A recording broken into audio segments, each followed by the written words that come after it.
We are live now. Check it out. I'm actually have a very special guest. I'm gonna let him introduce himself. Go ahead. I'm General Muti Ajamu-Osagboro. General is my title. Muti Ajamu-Osagboro is my name. And I'm from the great state of North Philadelphia, city of Richard Allen. Okay. Hotep and Uhuru, Sasa Dada and Dugu. We're here actually to celebrate. You've been out for 1 year. You spent, I believe, 42 years in. Yes, sir. Okay, so you just got out. It's been 1 year since you've been released, and since that time, I've actually know some other people that have been incarcerated, but you're actually jumped out and immediately started doing activism, helping other people that have been incarcerated, things like that. It's been quite amazing. I've been inspired myself.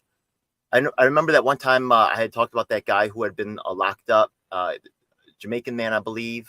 I've been busy with my own things. Tell me about some of the projects you've been working on since you got out. Well, just to back up a little bit, I understood what you were saying, but just for your listeners, I didn't come out and dive into activism. I was a human rights revolutionary before I went to prison. I just didn't know it. I just didn't have the terminology to define what I did because I was trained and raised by the late Honorable Sister Nadira Williams. She taught me how to organize African people. She taught me the power of African education, African history, and venerating African high culture. And she also taught me how to organize oppressed people, black, brown, and even poor white, and how we could be allies in getting things done and solving problems. And that our unification represented the fall and the denigration of the people and the system that oppressed all of us. So since I've been out, I just, the African proverb, I hit the ground running. I just was able, simply put, to do what I did on the inside to do outside. And the plan was always to go national and international with the work that we were doing. And I just proceeded to just manifest that. Every time I talk to you, I'm really inspired by the wisdom, and I can tell you spend a lot of time thinking about these things. At the last presidential debate, we were talking about the role of money, and things like that. And it seemed like some of the candidates hadn't put as much thought into it. Once again, really, I could tell you thought a lot about these issues for a long time, and I'm really grateful to meet you. So the thing is that, as in terms of recently, you're from Pennsylvania. We know that Pennsylvania is actually a very key swing state in the election. And I believe Donald Trump just made a presentation there. Now, one thing that's shocking to me is that he's not actually pulling on someone like yourself, right? To, say, look, this is someone who's been done wrong. We're going to actually fix the system. We're going to actually address some of these concerns. It seems like both Republicans and the Democrats don't really want to address a human rights issue and something, your case. Any particular thoughts on that? Well, I mean, that's a good question. And first, I want to thank you for your observations. Those are astute observations because you're right. I have thought about many of these issues for a very long time. And you have to do that in order to solve the problem. We can't be thinking about things just for the sake of thinking about them. We think about them so that we can actually solve the problem. In regards to the Republican candidate, in this, for all intents and purposes, look like it's going to be Donald Trump. They even though they haven't went through their complete process, everybody and their grandmother saying he's the presumptive nominee. I would sit down with Donald Trump and talk about these issues, but I don't really think he's going to like what I have to say to him about these issues and the Republican Party and even him in regards to his position on that. If you ask me, I think he's too insecure. He likes to surround himself with sycophants and obsequious minions, and so he won't like the way that I talk to him about these issues, the Republicans' role in these issues, and his role in these issues, historical and contemporary, because we have to deal with the historical record in order to honestly deal with the contemporary record as well. And the same thing goes for the Democrats. If I can, um, um, excuse me, about 3-4 weeks ago, I had what was called, this is on a personal level, but I want to show you how my personal life is tied into the collective as it relates to this struggle. Um, I had a day which I called the Triple Crown. And in the Triple Crown, I supported one of my comrades. She received an award, and the award was analogous to um, TED Talk award. It was from an organization called Ignite Philly, and they gave her an award and allowed her to present, and they gave her monetary compensation, etc. And she crushed it. She absolutely, it was standing room only. The house was super packed, and she crushed it. And she just, it was beautiful because she wanted me to be there to support her and do anything that I could do, and I did, and she just crushed it. That same day, I segued into my ex-wife. She was defending her her dissertation for her PhD, and I supported her, and she had buku support, but yet she still wanted me to be there, and in my capacity, just be there, just and as an observer and just a cheerleader. She crushed it. I mean, she knocked it out the park. Because most of the time when you get your PhD, they always dangle it on a string and make you wait weeks and weeks afterwards before they tell it to you. But she crushed it so viciously. Her committee or council, they met, the chairman of the PhD committee and the PhD expert.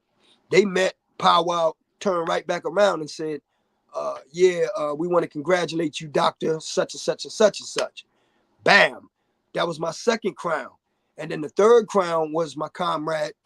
She met and broke bread with President Biden and President Jill Biden at the historical Girard College.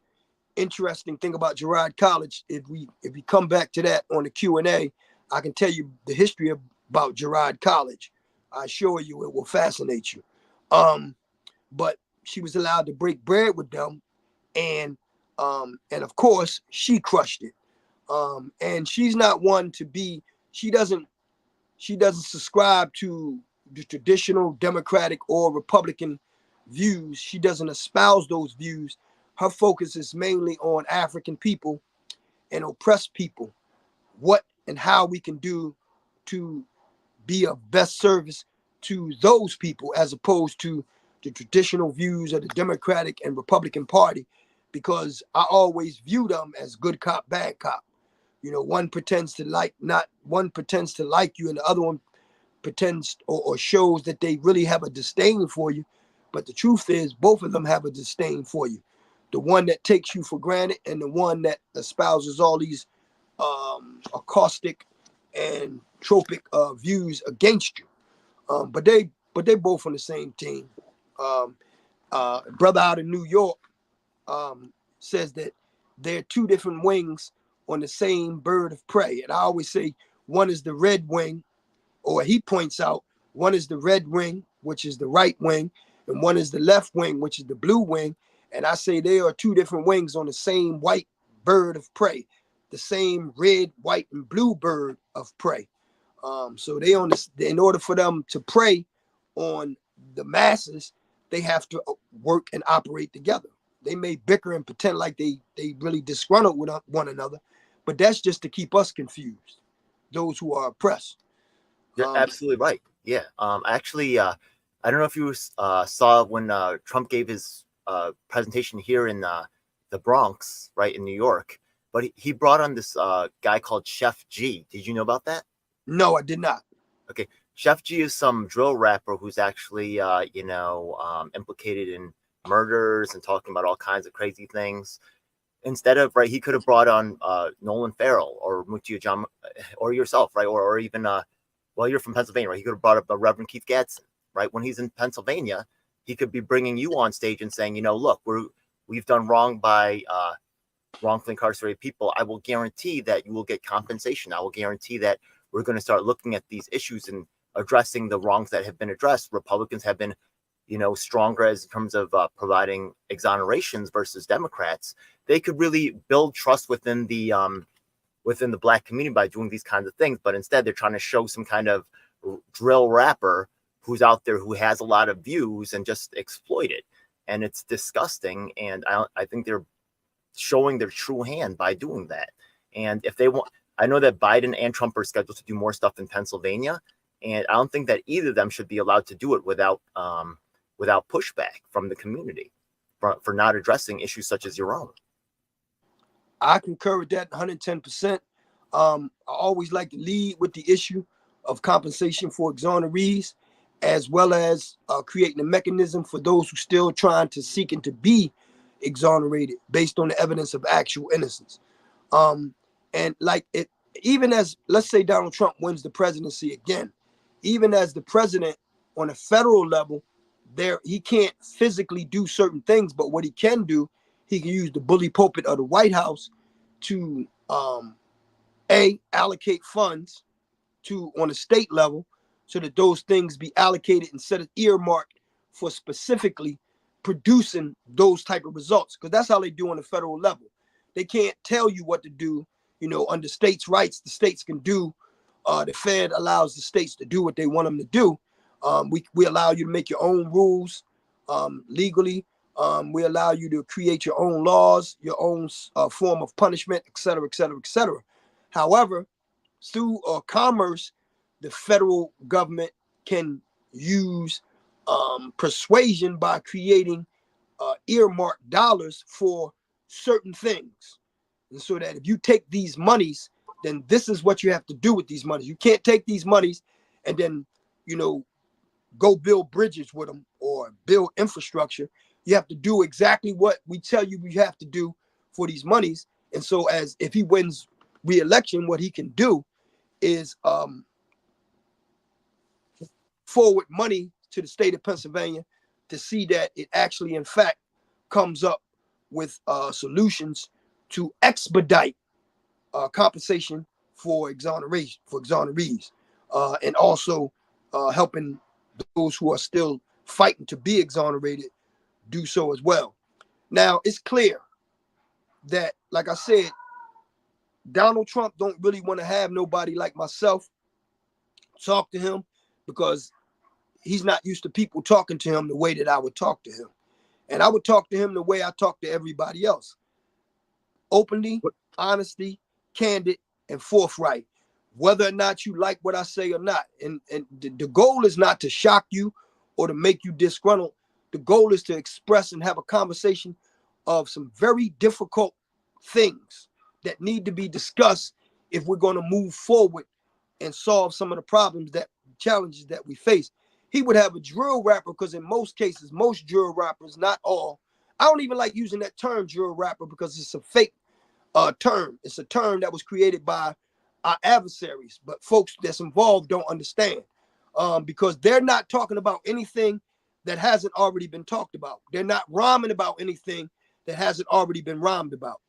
And perfect example, one of the most prolific MCs in the game is the Blastmaster KRS-One. His very first album was Criminal Minded, and he proceeded to give us a blistering account of the mind of a criminal.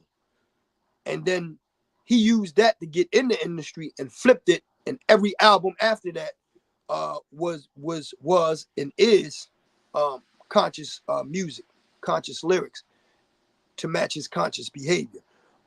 So him having Donald Trump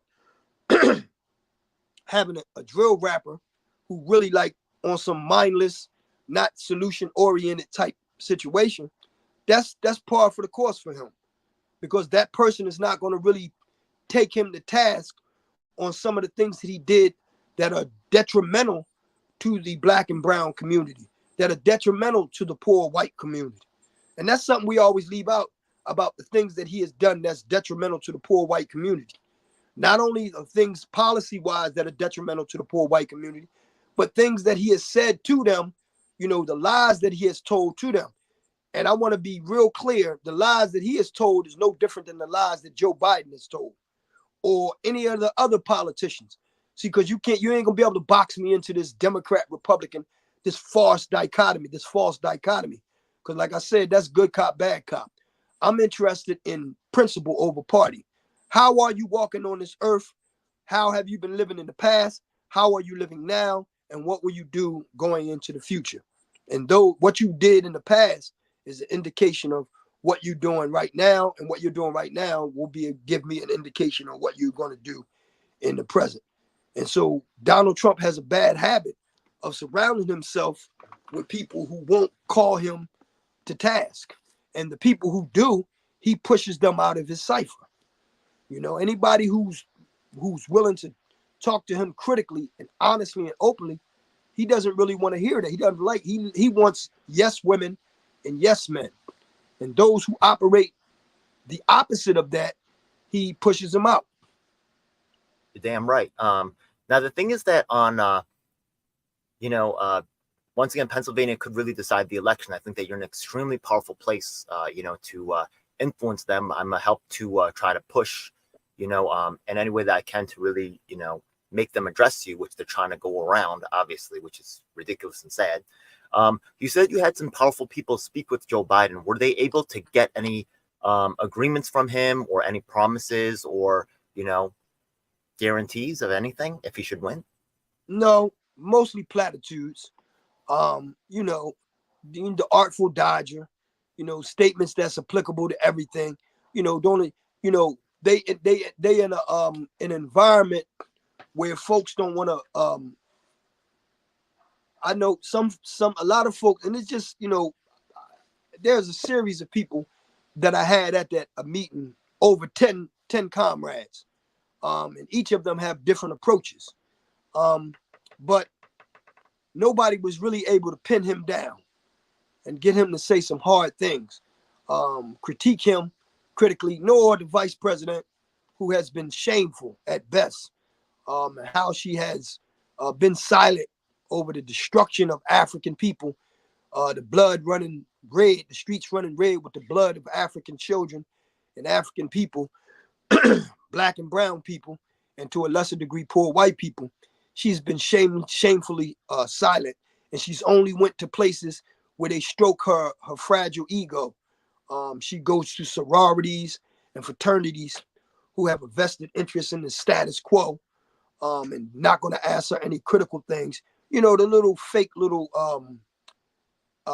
small talk. Yeah, sister, that's my soror, and that type of crap. And that's no, they're not going to ask hard questions, because they've already they what they have invested in is being gatekeepers for the destruction of our people. They don't call it that, but that's exactly what it is. So she hasn't went anywhere. But see, for me, the indication to determine who and what she really is look at the work she did when she was the district attorney of San Francisco. That's an indication of who she was. And then when she ran and won for the state attorney of California, see who and what she was. The people who kept coming up for petitions of exoneration, she fought them tooth and nail when she was the district attorney. And then when she became the state attorney general, the same thing. People who have cries of innocence, who have evidence of their innocence, she fought them tooth and nail. Not to mention the sisters and brothers that's on death row who are actually innocent and bring forward their cases of actual innocence. She fought them tooth and nail. So it would be foolish of us to think that she's going to do a 180-degree turn and then all of a sudden begin to advocate for those who are actually innocent, the children, the girl children who was convicted as children, the boy children who were convicted as children, and the women who were convicted as innocent, and the men who were convicted as innocent, for her to then turn around and begin to advocate for those people who are similarly situated is foolish, and is naive for us to think so. So the best that we can do, in my opinion, is to catch her in places like that and ask them hard questions, and let the people decide whether or not she dodged the question. That's what I tried to do with Cornel West. I asked them hard questions. And in my opinion, he didn't answer the questions. But that's for people to decide whether or not he answered the questions. But I have to ask, as a journalist, I have to ask those questions. Even though I was totally dissatisfied with his answer, and to me, it was even shameful. However, I still voted for him for president. Um, because the alternatives, I was even more so dissatisfied with them, which is Donald Trump and Joe Biden. I appreciate that. Yeah. All right. So you've been out for just about a year right now, right? A little over a year now. And the thing is that I know you were activist while you were in prison. And we were just talking about before we entered this, went live about like, how you're adjusting to the technology, having spent your entire adult life in prison. So what has been, how has your activism changed since you've been out? Have you, of course, I guess there's more opportunities, but has anything kind of surprised you, or pretty much things were as you expected? No. Yes and no. The short answer to that question is yes and no.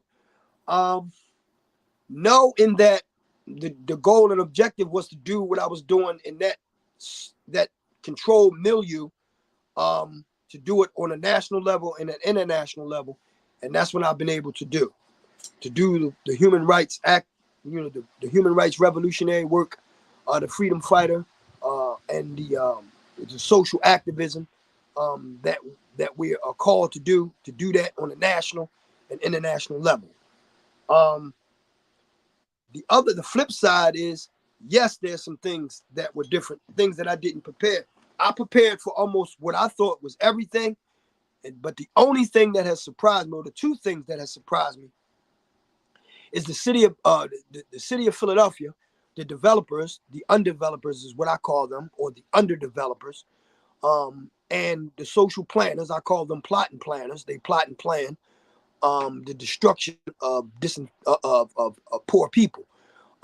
These undevelopers and these plotting planners, um, they showed me that they have zero imagination and zero creativity, because they proceeded to make the city of Philadelphia look just like New York, architecturally and everything else. I wasn't prepared for that. Secondly, and it's not so much the tallness of the buildings, because that's, you're looking for a tall building. All tall buildings, as far as I'm concerned, look alike. For me, what shocked me is the wideness of some of these structures, and how they had to clear out blocks and blocks, swaths of land, to push out black and brown and poor white people to create these structures. And how some of these structures are 2-3 blocks long, where you would walk through them and you won't see no black and brown people. You see all white, wealthy people. You won't even see poor white people. You just see white, wealthy people, particularly those who have wealthy parents, and they go to these various universities. I testified before city council about a month ago, and in my testimony, what I pointed out was that city council and the mayor's office over the last 30 to 40 years, what they've allowed these the undevelopers and these plotting planners, these city plotting planners, what they allowed them to do, they allowed the universities in the city of Philadelphia to sit down and have a Berlin conference of Philadelphia. And these universities sat down and came up with an agreement to carve up the city of Philadelphia like a pie, and who would take what. And so the University of Pennsylvania and Temple University took the lion's share, and they parceled out the smaller pieces to LaSalle University, to St. Joe's University, to Thomas Jefferson University, to Philadelphia Community College. And then if you have few other schools also who fly their flags in the city of Philadelphia, and who've carved out a substantial niche. Now here's the backlash. I always introduce myself as being from the great state of North Philadelphia. That's my salvo against gentrification, because in the city of Philadelphia, you have 5 parts, just like you have in New York. You got 5 boroughs, but you have 5 parts in Philadelphia. You have Northeast, you have Germantown, you have West Philly, you have South Philly, and you have North Philly. The The undevelopers of Philadelphia, the city plot and planners of Philadelphia, have never meant for North Philly to exist. They've done everything they can to push out or to erase the existence of North Philly. And part of that is in all of these other four parts of the city, they've built high schools in those areas and named those high schools after that part of the city to create what they call civic pride. Whereas in the Northeast, you have Northeast High. In Germantown, you have Germantown High. In West Philly, you have West Philly High. And in South Philly, you have South Philly High. But in North Philly, there is no North Philly High. And that was intentional. They wanted to make sure that you never felt had civic pride or civic growth with North Philly, because they want North Philly to disappear. So they started creating all these developer terms to make North Philly disappear. Terms like Yorktown, which is a geographical spot where they sell homes for so-called well-off black people, black and brown, but mostly black. They call it Yorktown, but it's just North Philly. Nice Town, where people who they refer to as so-called middle class, where this section that they use to present them as if they somewhere other than the North Philly, but it's North Philly. And then all these other terms that these undevelopers create to make you think you somewhere else so that they can charge you a lot more money. There are places in North Philadelphia where people paid maybe $7,000, $10,000, $15,000, $20,000 for their homes. Where there's homes now where they push most of those people out, those homes start at anywhere from $375,000. They go all the way up to $1 million. And so they're doing the same thing in New York, particularly in Brooklyn, in the brownstone area. I seen it when I came there. I seen it firsthand. When I came, to politic with you, I seen it. And it's vicious. It's vicious. So they're doing it all over the country. But here in Philadelphia, I wasn't prepared for that. And so the gentrification in the city of Philadelphia is in its third trimester. And it is our goal to abort that process and make sure that they never make it to the third trimester, which is the complete removal of black and brown people. Part of that is this full-scale assault on Chinatown. And so we've been on the front line in them stopping that assault on Chinatown, connecting with our Asian comrades and shaking things up and exposing these undevelopers and these city plot and planners. In this particular instance, it's the Philadelphia 76ers and their machinations to destroy and dismantle Chinatown, like they've did mostly all over the country. I appreciate so much your talk about like Asian and African solidarity. This was talked about by Malcolm X and Martin Luther King a lot. These has kind of faded away as the controllers have attempted to separate our communities. I really appreciate you sticking up for, all the communities right here. Let me say this, not to cut you, but let me say this. There are people in my community. You have to speak for your own community. There are people in my community who are upset with me because I solidify the African-Asian alliance and have been doing so for the last 35 years. And I will continue to do so because it's healthy, not only for my community, but all communities involved. And there are people who, some of those people are completely and totally disingenuous simply because they upset with me, but they don't do anything. They don't do no work at all. But they upset with me because I'm building with my Asian sisters and brothers who are about active work. And they associate the comrades, the Asian comrades that I'm with the whole African community. And that's like me associating them with that's with the whole Asian community, excuse me. That's like me associating the whole African community with the individuals who are not doing anything, but they have all this energy to criticize.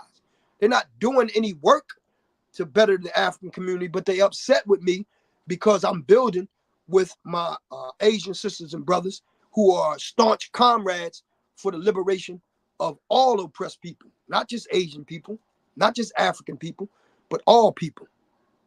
I really appreciate you so much on that. Now, the thing is that right now we've been taking, the local government, the state government, the federal government. A lot of times they're tied together. There's relationships with the state, party leaders who are gonna, bow to the national leaders for access to the resources, etc.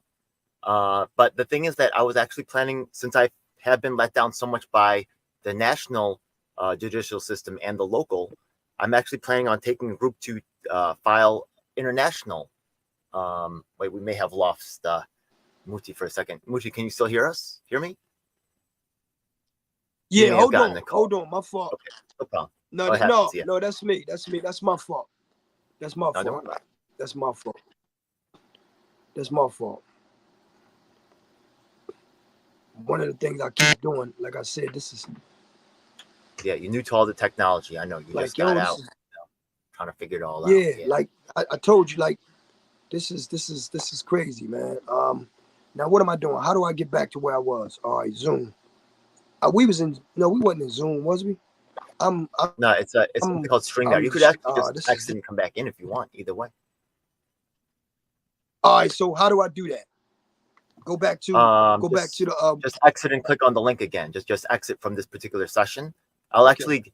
actually take you out the session, and then I'll actually you can just come back in. All right, through the link. My man. You ready? My man. All right, so all right, so just come back in after I. Oh, you're back now. No problem. Okay, it seems like you're back now, so we don't have to do that. Because I never really left. I made the mistake of answering. You know, some people, when they send you a text, they act like it's so urgent that you got to stop and drop and do everything instead of me just answering them, not knowing I'm in the middle of an interview right now. So, but I just let that go. Go ahead, continue. Okay, so the thing is that right now the U.S. has certain things that it wants to achieve. It wants to put the petrodollar back into U.S. dollars versus, there's people pressuring other ways. They're trying to have their vaccine mandates, things like that. And I'm actually going to be contacting not just international courts from the United Nations, but international organizations all throughout the world to tell them about the injustices for people that have happened to people like yourself. And to, say, can you really trust this government that is treating their own people that still incarcerated blacks at 5 times the rate of, the United States? I think that West Africa is about to break free from France in a big way. And, we can actually maybe impact some of the things that the big U.S. leaders want to achieve through communicating with international partners. I don't know if you know about that plan, but on July 11th, I'm bringing some of, I believe Nolan Farrell is going to be there. A man representing the victims of Gavin Centrone, who died in public housing, is going to be there. If you could come by, that would be great. Oh, and one thing that I did notice is when I went to visit Pennsylvania, I did actually go for an event with Vincent Moto that he held down there. I saw that after the event, you were trying to get home and you didn't have any money for Uber, things like that. You just got out. That's completely understandable.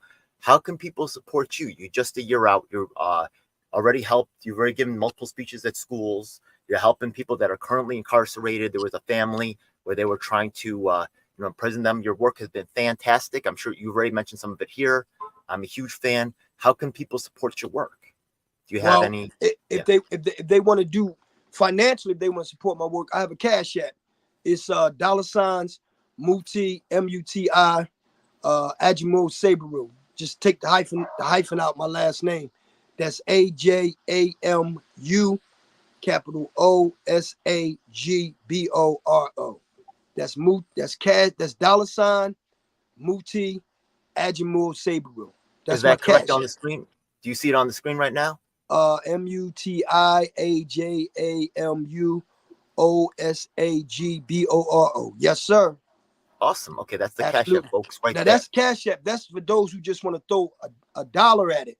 That's cool and everything, but I much prefer them connecting and we be able to build together. And because I think that's much more sustaining than just throwing money at me. I would like to connect so we could work together and, expand the circle of laborers, because that's what we need. We need laborers on all levels: intellectual laborers, psychological laborers, spiritual laborers, financial laborers, and physical laborers. And we best facilitate that by connecting with one another.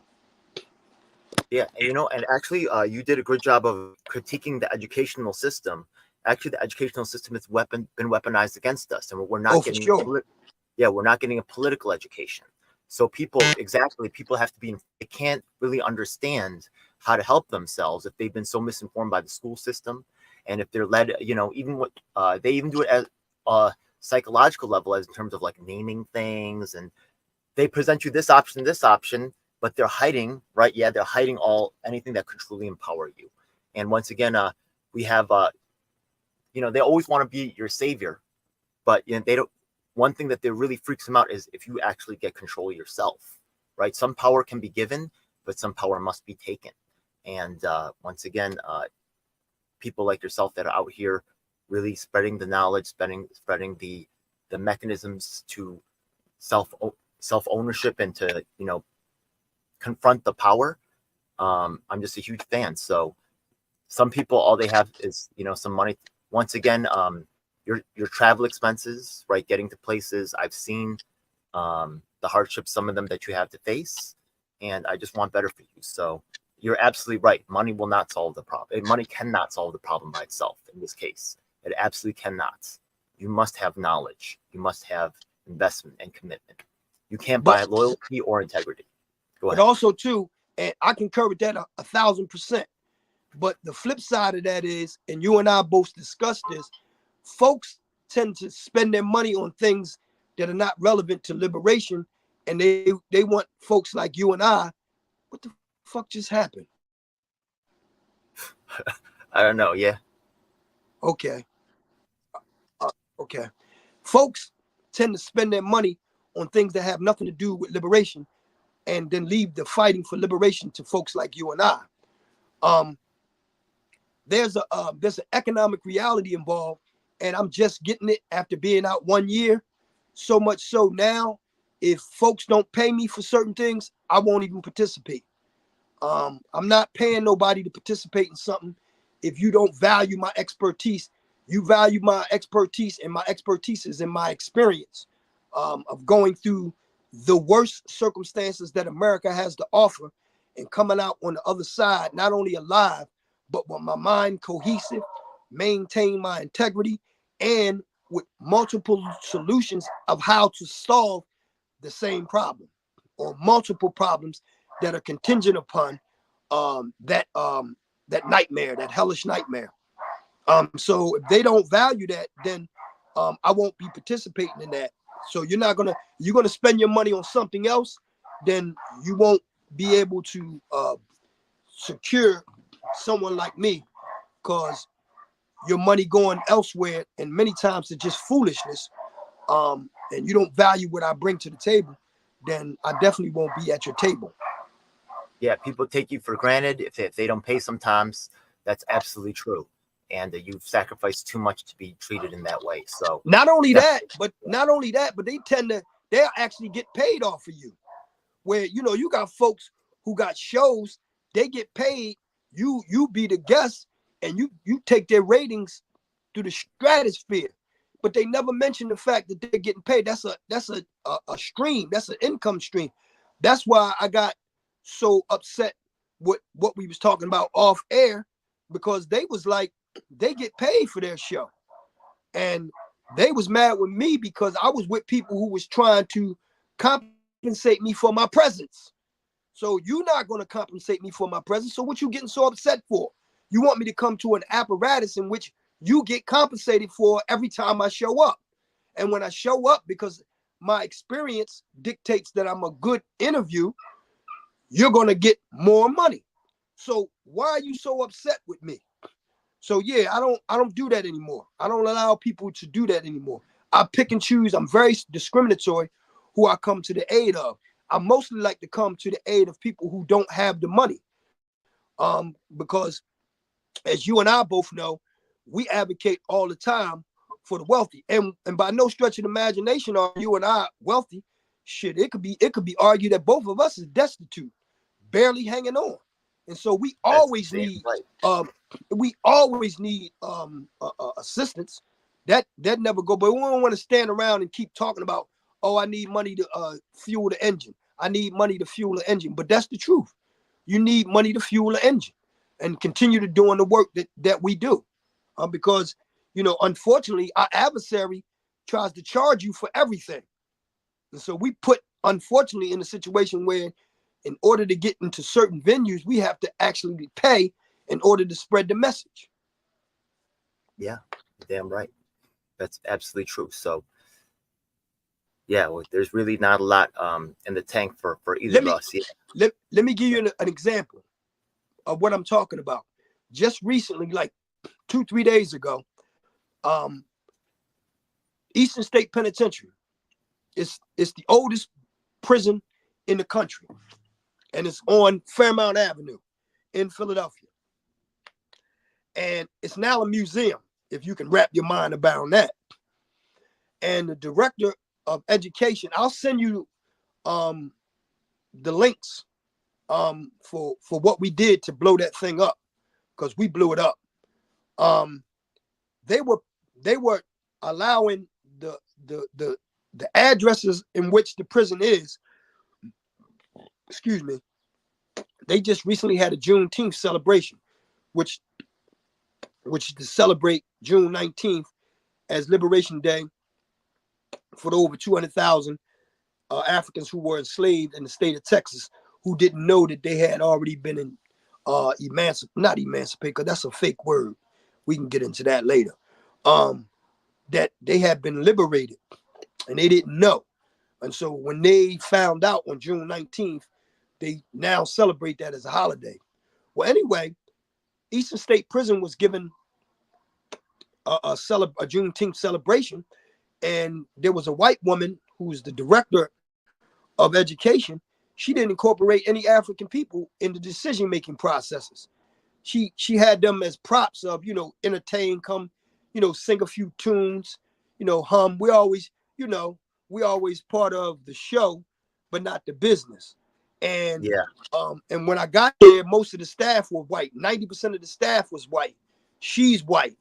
And she made decisions about how we going to celebrate African liberation without consulting with Africans. She even brought 2 scholars in to give, these different exegesis. One of the scholars is solid, Professor Ishmael Jimenez. He's solid. The other one is a blackface white supremacist, attorney Michael Cord, bootlicking house Negro. And I told him as much to his face when he turned tail and put his tail between his legs and ran the hell up out of there. And I've been waiting to get that sucker for about 6 years. But I still ain't done with it. But anyway, they made it free for the people in the 19130 zip code and the 19121 zip code. Those are the 2 zip codes in which the prison is housed in. But they knew that because of the process of gentrification, all of the black and brown people, all except for maybe a handful, were pushed out of those areas. Those areas were predominantly black and brown.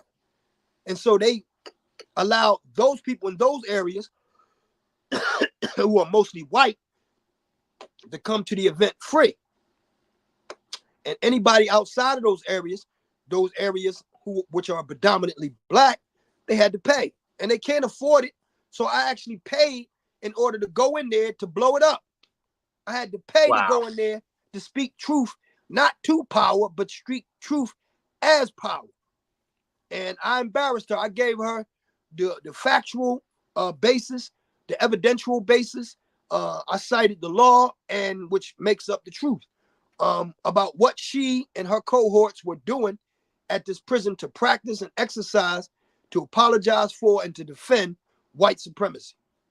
And so we told her in no uncertain terms that we're going to keep showing up until they get rid of her and they change the structural process of the entire way that business is done in Eastern State Penitentiary, the oldest penitentiary in America.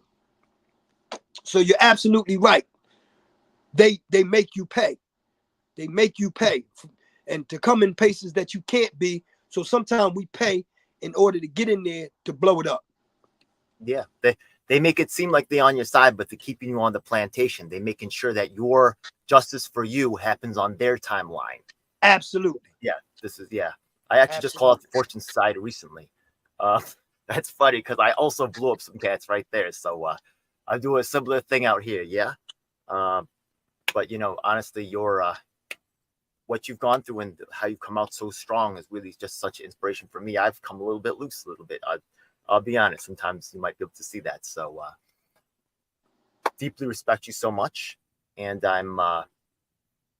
Anything else you want to share? I do actually trying to get back to this. I got some calls in the meantime. There's actually, once again, one of the first tenant association president in New York City history could be elected to office.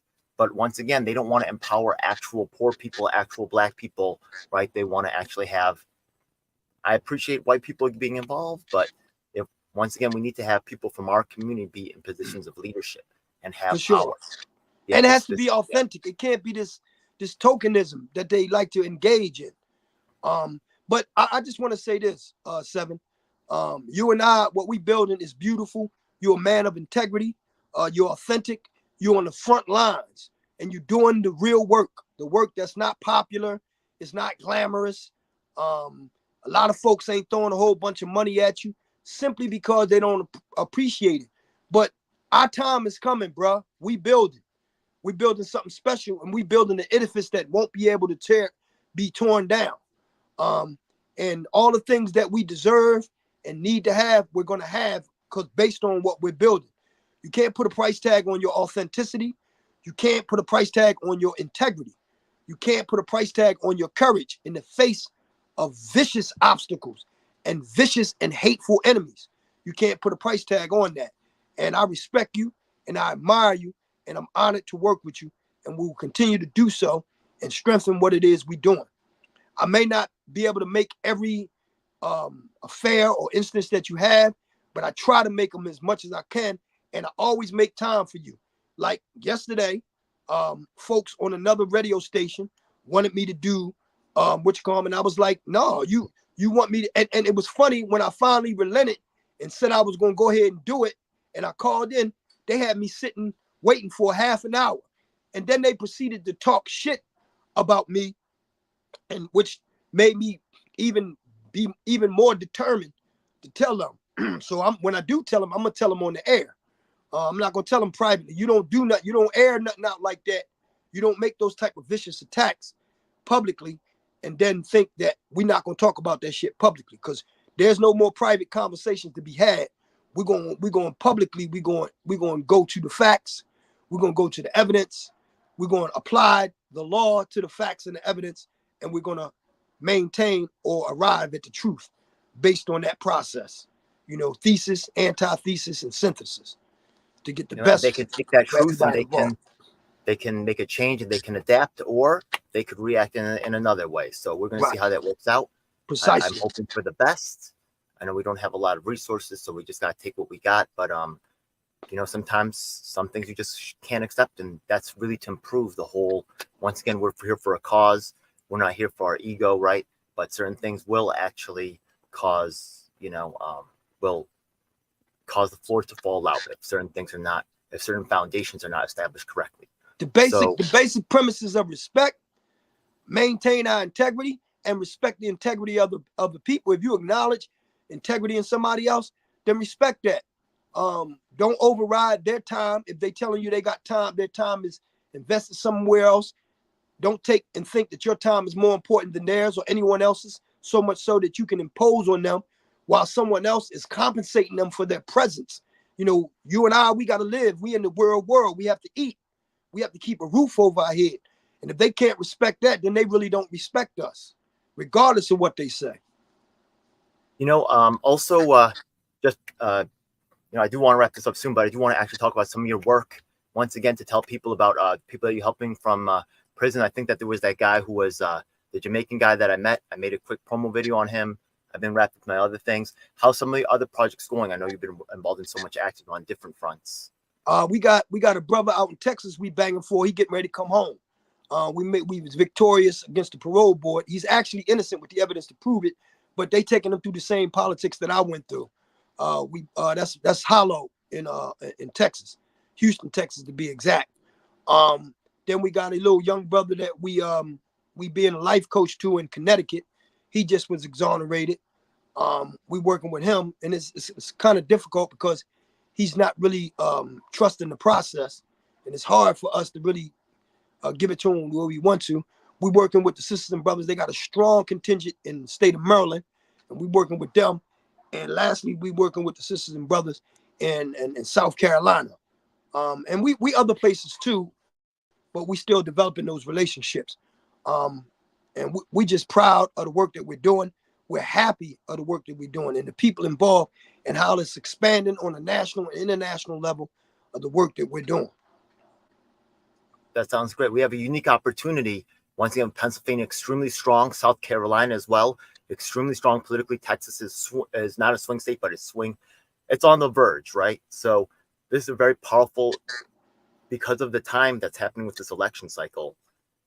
We have real opportunity. So I'm going to go all blazing in, 100% driving in. You're an inspiration, 1 year route. Thanks again for this interview. Yeah, it was worth. It is highly valuable, and I'm gonna try to make it happen for you, bro. I'm still working out here. Yeah. One quick point, and then we out of here. Please, yeah. Please, yeah. I got a conference coming up at the end of the year. It's a farmers conference in Texas, Houston, Texas. It's a national conference. Actually, it's an international conference, but it's labeled as a national conference. But we're gonna have farmers from all over the world there. I'm really pumped up about that. The goal is to actually have my physical farm by the time we get it. We brought the farm into fruition on paper, and we basically be working at other folks' farms, but we want our own as well. So I'm really pumped up about that. So I'm gonna keep you abreast of that activation as well. And I just wanna, and if there's any other additional questions you want to ask, anything that pops in your mind, don't hesitate before we sign off. And lastly, I just want to sign off properly. Ahuru Sasa Dada and Dugu. Freedom now, sisters and brothers. Ahuru Nikasi. Freedom is work. Harambe, Harambe, Harambe, Harambe, Harambe, Harambe, Harambe. 7 times. Let's pull together. Medowo, I love you. So it's an honor. Thank you so much. I'm going to end the live stream, talk to you off there. All right, so I just end the live stream.